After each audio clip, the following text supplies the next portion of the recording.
one. That was Luther, don't you know that? And we do. I guess tomorrow marks the 1-year anniversary of the attack on the Capitol. And depending on what corner you stand in, it was either an assault on democracy, insurrection, or it was an exercise in democracy.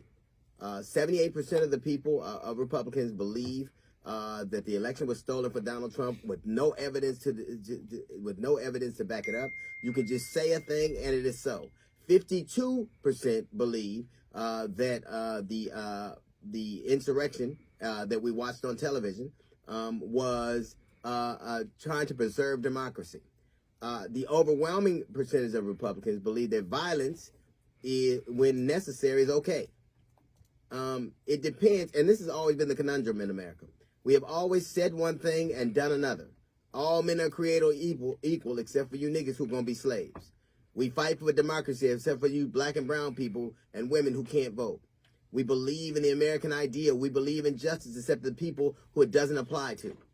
America is becoming increasingly, is losing the ability to see itself clearly.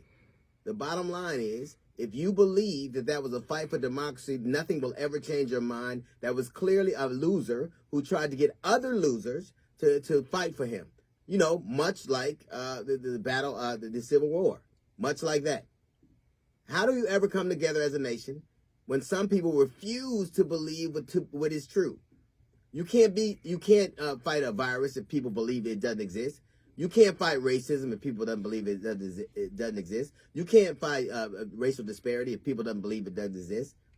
And people get to choose what it is they decide they want to believe. And they will staunchly stand in those corners. There are people now on the day of the insurrection believe that it was the FBI or Black Lives Matter or Antifa. Not one there are over 3,000 people either have been arrested or will be. So either we are a nation that is about to be torn apart by people who refuse to see a reality, or we are a democracy that is struggling to find ourselves. The very things that we did on the 6th, that America did on the 6th, if it happened in another country, we would call it a banana republic. We would call it a third world country. And we're deciding, it has always been consistent with America to say one thing and do another. To yell freedom but deny it to people. To yell justice but deny it to people. We saw an insurrection, that's a fight for democracy. Now, how is it that half the people in the country, over half the people of a specific party, believe that that was how justice should be done? Then why do we invade countries?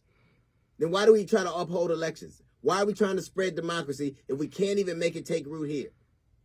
And we do it over and over again. It is our constant calling card. Hypocrisy in the face of facts has always been our calling card. And I've said it before and I'll say it again. Those who do not learn from history are determined to make it up. There's a little note from the GED section. We got the Jazz Report coming up in 15 minutes. It's the D.L. Hughley Show.